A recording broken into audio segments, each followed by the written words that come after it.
Welcome, everybody, to our monthly speaker showcase for Speaker Co-op. We're glad you're here. My name is Jeff Klein, and our first speaker today is Bernie DeSantis III. Bernie is a training broker. He's president and CEO of Insignia Training Partners. He is one of our resource members here at Speaker Co-op. Those are the folks who support our speaker members, and we're thrilled to have them as part of our organization. And Bernie is a valuable member here, has been very supportive of Speaker Co-op. And let's welcome Bernie DeSantis. Take it away, Bernie. Awesome. Thank you, Jeff. I appreciate the opportunity to be here today. So I guess just by way of adding on to what you've already said, I'm the owner and CEO of Insignia Training Partners. We are a full service outsourced learning and development company. The new word is fractional. But oftentimes it's easier for people to understand the terminology training broker. So we are able to support the learning needs of any organization, be that from strategy at the highest level, all the way down through all of the folks who actually execute, design, develop, and deploy training programs. One of our very specific areas of expertise is in the world of virtual training delivery. Obviously throughout the course of COVID, everyone had to go virtual. Some did it really well, and unfortunately, some folks are still putting on dumpster fire events, and that's just kind of the way that I refer to events that are not engaging, right? And one of the things that, as a producer of online events, that we've really kind of mastered is, one, how do people show up in the virtual environment, right? Because oftentimes, how you're perceived is how you're ultimately received, right? As it pertains to your services and the things that you're able to provide from a value standpoint. But the second piece, and probably more importantly, is an in-person event is different than a virtual event. And you have to do some things differently to engage your audience and keep them part of the conversation, right? And I'm not going to say this to impress anyone, but personally, I work from 7 monitors here at home. Right. So when you think about that in the context of a virtual event, if I'm a participant, I show up on 1 monitor, right? But that means I have 6 others that have other things going on that could potentially distract me from what's happening on screen, right? I could have email here and LinkedIn here and Facebook over here, Slack, Teams. I could be watching a baseball game on this one over here, right? And all it takes is 1 email, 1 base hit in the baseball game, anything to distract me away from what's happening within the Zoom environment. So my talk today is really in regards to how you show up as a presenter in your virtual events, right? Because when you show up to an in-person event, you're pacing the room, you got that energy, that little bit of swagger, you're feeling good. But for whatever reason, when people show up to a virtual event and they sit down in their chair in front of the camera, their energy is immediately reduced. And they end up just becoming this talking head on screen, kind of the old Ferris Bueller's Day Off teacher, right? Ben Stein, wah, wah, wah, Bueller, Bueller, Bueller. And it's boring. It's disengaging. People don't want to sit through that stuff. So without further ado, I'm going to give you a few tips, which may be common sense for some folks, but in the 5,000 plus virtual events that we've produced for our clients, I see people miss on these things quite often. So it's worth a review. And then we'll talk a little bit about engagement. So let me go ahead and share my deck. There we go. All right. So this is lights, camera, action. Okay. And there's really 4 components to how you show up to your virtual events. And the first one is how you frame yourself and show up on camera, right? So ideally, you want to make sure that your camera is at about or slightly above eye level. And the reason for that is twofold. One, you want to have a straight shot right at the camera because looking at your camera simulates eye contact, right? If you are in an in-person event, you're going to be scanning the room, but occasionally from time to time, you're going to stop on someone and look at them dead in the eye. By looking at your camera, you're simulating that eye contact. So you always want to make sure that your camera is about at or slightly above eye level. And I say slightly above because that has an impact on your audio. Because when you are slightly looking up, it extends your vocal cords and allows you to project better. Okay, so again, camera should be at or slightly above eye level. Then when you're talking about framing, right, you want to make sure that you are centered in your picture, right? You want to make sure that you're centered in the frame. But I see a lot of folks when they show up to virtual events, they are right in the middle of their frame vertically, right? But somehow they end up down here and you can't see all of their face. And it looks really, really weird. So you want to make sure that you are centered appropriately, both vertically and horizontally. And the rule of thumb, as it were, that I like to give folks is that if you can fit about 3 to 4 fingers on top of your head and it reaches the top of your frame in the camera, you are appropriately framed to be displayed virtually. Okay. Now, let's talk a little bit about lights. Okay. It's really important, guys, that when you show up to your virtual events, that you are lit appropriately. You don't want to have what I refer to as the witness protection look, right? Which is where your facial expressions are all in the shadows, right? Where you can't really see what's happening there on screen. If you're familiar with the Moravian communication model, which says that 55% of your communication comes through your body language, you want to make sure that people can see your facial expressions and body language, right? So you want to make sure that you are well lit on camera. Now, ideally, you want to have your camera directly in front of a natural light source, a window, if that's available to you, right? Because that is going to light you the best. Me personally, I work from my home. My office is in my basement. There is not a whole lot of natural light down here. So I personally like to use ring lights, and I put them on either side of my camera so that it is directly coming on top of me, right? And it does, other than my hat, there's really no shadow, right? You can see my facial expressions, see when I'm smiling, right? You can see my hand gestures. And I'm Italian. I talk with my hands all the time. So if you can't see my hands, you're missing part of my communication. So you want to make sure that you are using those hand gestures, bringing them into frame from time to time.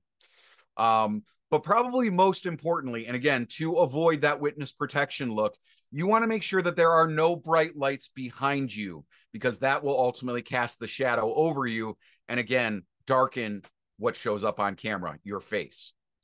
Lastly, I am a huge fan of virtual backgrounds. And typically, if you are going to use a virtual background, it behooves you to have a green screen, because if you see me moving a bit, you can kind of see the trailers, the little shadows on the side of my head.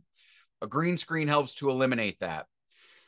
But if you are not going to use a virtual background, you want to make sure that as best as you can, your background is fairly neutral and uncluttered, or at least reasonably organized, right? So again, virtual backgrounds are good if you don't have the ability to clean up or have a neutral background behind you. And plus, it allows you a little bit of branding. That's one of the reasons I really like a virtual background. But for the sake of demonstration, I'm going to take off my virtual background for a second. First, I'll blur and then remove that background. I have a lot of stuff happening behind me here. Now, it's fairly organized right now because I just spent the weekend reorganizing it. But if I'm delivering a virtual course, does it really make sense for me to have all of this stuff on camera? No. Ultimately, it's going to be distracting for the participants that are there. So that is why I personally use a virtual background, is to avoid all of this distraction behind me. But again, if you're going to use a virtual background, try to use a green screen as often as possible, so it eliminates that drag when you move your head and such. All right, so let's move on to audio. This is probably the most important of the 4 points that I'm going to make today in this presentation, guys, because people will put up with bad video. They will not put up with bad audio. Okay, if you have poor audio, people will start to leave your event pretty quickly, because they are going to be missing out on a large portion of obviously what you're there to present. If they can't hear you clearly, they're not picking up what you're laying down. So, I mentioned earlier the 7 monitors that I have, right, as potential distractions. But let's talk about some of the environmental factors as well, right? I have a wife, I have 2 kids, I have 2 dogs, I have 2 cats. There is always something happening here in my household that could potentially be distracting for me as a facilitator or as a participant. So, as much as possible, you want to try to control your environment, right? So, if I know that I'm going to be on a speaking engagement or delivering a training, I inform my wife and the kids upstairs, and the dogs and cats, they don't listen, but I let them know there's something going on. If you could please, as best you can, keep the noise level down so that it's not distracting and filtering background noise into my microphone. Usually they play along when possible. um, Secondly, and probably equally as important to the background noise, is your actual equipment. Guys, all microphones are not created equally. And if you are using the built-in microphone in your laptop, understand that that microphone is provided by the lowest bidder when they are building out and speccing out that device. So it is not likely to be of super high quality. Will it work? Sure, it will. But is it going to be the best quality? Probably not. So no matter what microphone you're using, you want to make sure that you're taking the time to test it at different angles as well as at different distances to find out what is going to give you the best audio. And if you are working from a laptop, highly recommend raising it up kind of to the first point about how you come on camera. You want to have it at about eye level, right? So you want to make sure that your microphone and your camera are at an appropriate distance and angle to you. I personally work from a Blue Yeti. I love the Blue Yeti. Some people don't like it, but I use it because it has directional capabilities. So I can focus it in very specifically and directly just on me and where I am speaking from. But point being, take the time to test your equipment. Record yourself, kind of like an athlete, play it back, watch and listen to your game film to make sure that you are coming off and sound and look as good as humanly possible. Excuse me. And so then moving on to our last one, which is attitude, energy, mindset. It's super important to be mentally prepared to deliver your virtual speech, whatever you want to call it, presentation, right?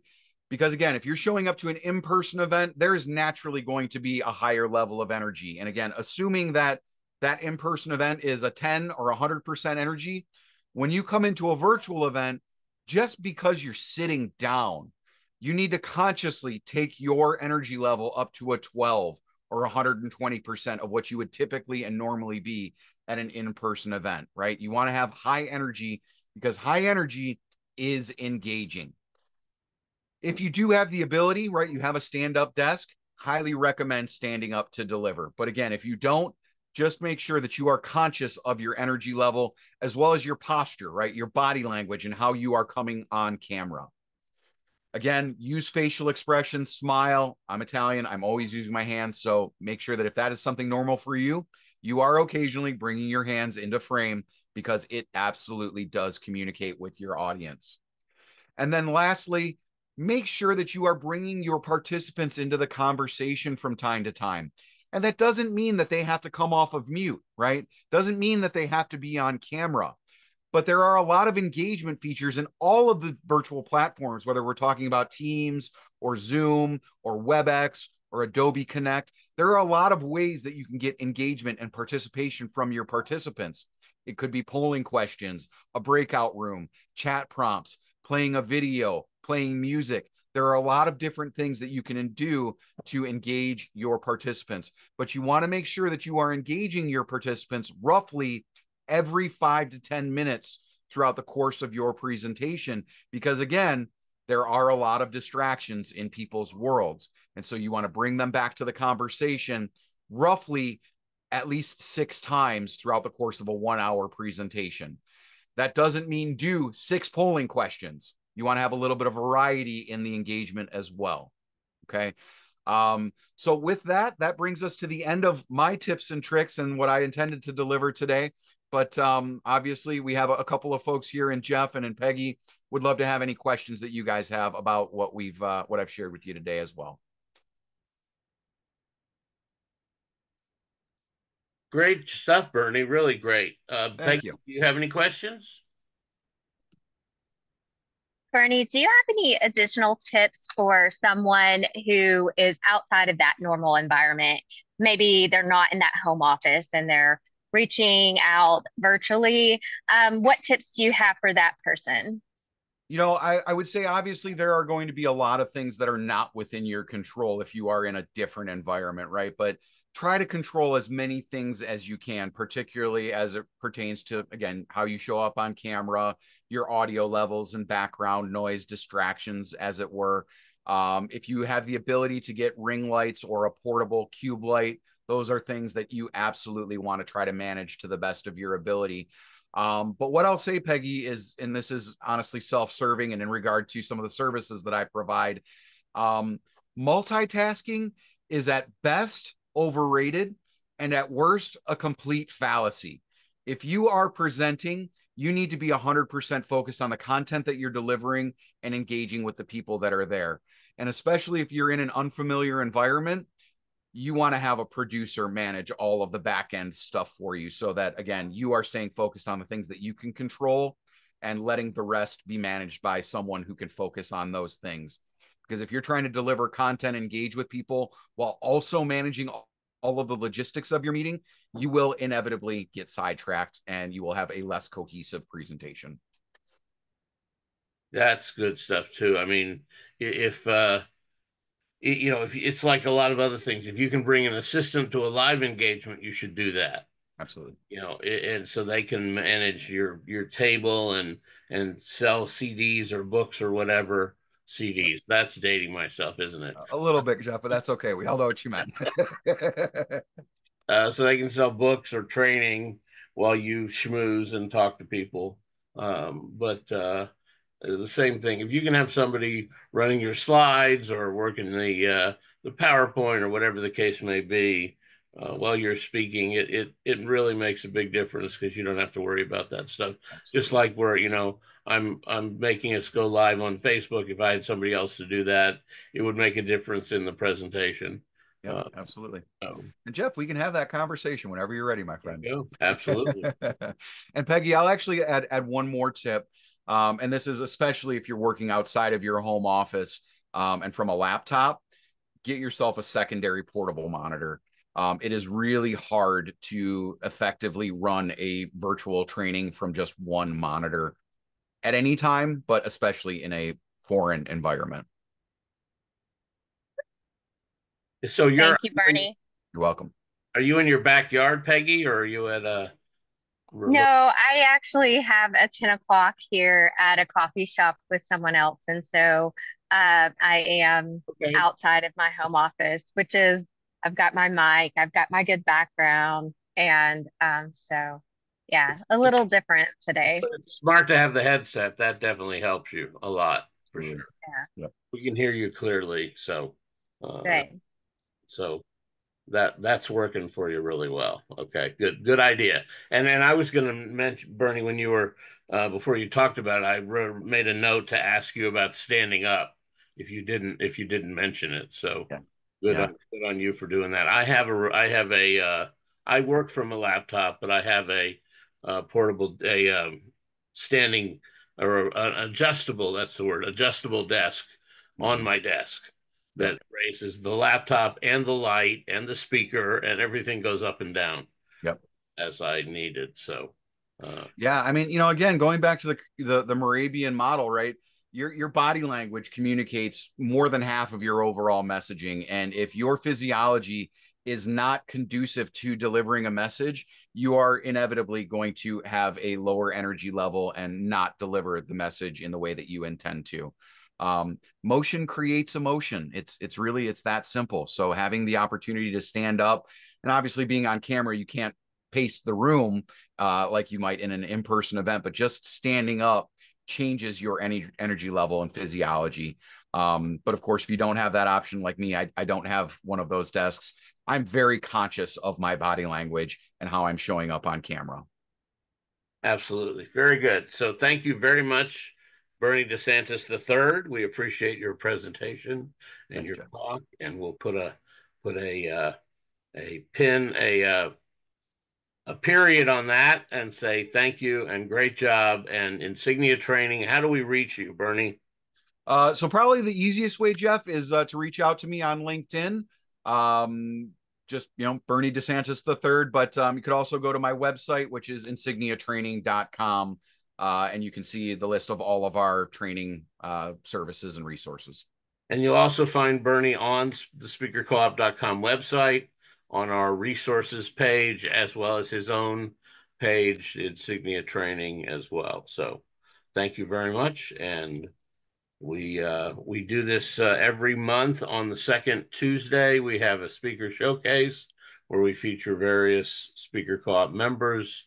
We had two folks let us know this morning that they had double booked themselves, and after 50 lashes with a wet noodle, we were left with one speaker this morning. So, Arguably the best speaker, though, Jeff. course, So of you course, you guys won today.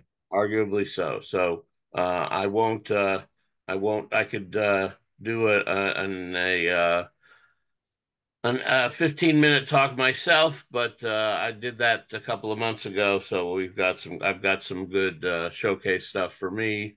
So we'll call it a day this morning and let people go back to work a little bit early. And this Friday is our third Friday event, which is the original Speaker Co-op event, which we've been doing since January of 2006 at lunchtime on third Friday. So join us there. We have Jill Lublin, who will be talking about how to use publicity to get more speaking engagements.